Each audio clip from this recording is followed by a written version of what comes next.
இந்த 20 பேரை ஐடென்டிஃபை பண்ணி 20 பேரை நீக்கிறது சுலபமா?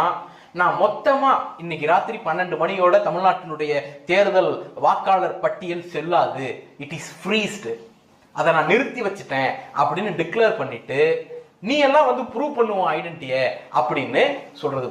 ஒரு 1000 பேர்ல 20 பேரை தனியா பிரிக்கிறது ஈஸியா, அந்த 20 பேரை கண்டுபிடிக்கிறதுக்காக 980 பேரை வந்து நீ வந்து உன் ஐடென்டிட்டியை ப்ரூவ் பண்றது சொல்றது ஈஸியாங்கிறது தான் நம்முடைய அடிப்படை கேள்வி. அப்ப எஸ்எஸ்ஆருக்கு எஸ்ஐஆருக்குமான பேசிக் டிஃபரெண்டா ஒரு லேமன் பெர்ஸ்பெக்டிவ் நம்ம புரிஞ்சுக்கணும்னா 1000 பேர்ல 20 பேர் போலின்னு தனியா பிரிச்சு எடுக்கிறது எஸ்எஸ்ஆர்.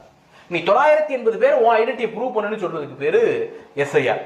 இப்ப அதிமுகவின் அமைப்பு செயலாளர் ஜெயக்குமார் ஒரு அறிக்கை கொடுத்திருக்கிறார், போலி வாக்காளர்களை நீக்குவதற்கு இது உதவும் அப்படின்னுட்டு. போலி வாக்காளரை நீக்கணுங்கிறதுல எந்த மாற்று கருத்தும் கிடையாது. திமுகவும் கடந்த காலங்களில் போலி வாக்காளர் கொடுத்த குற்றச்சாட்டுகள் சொல்லி இருக்கிறோம். ஆனா வித் டேட்டா சொன்னோம். இந்த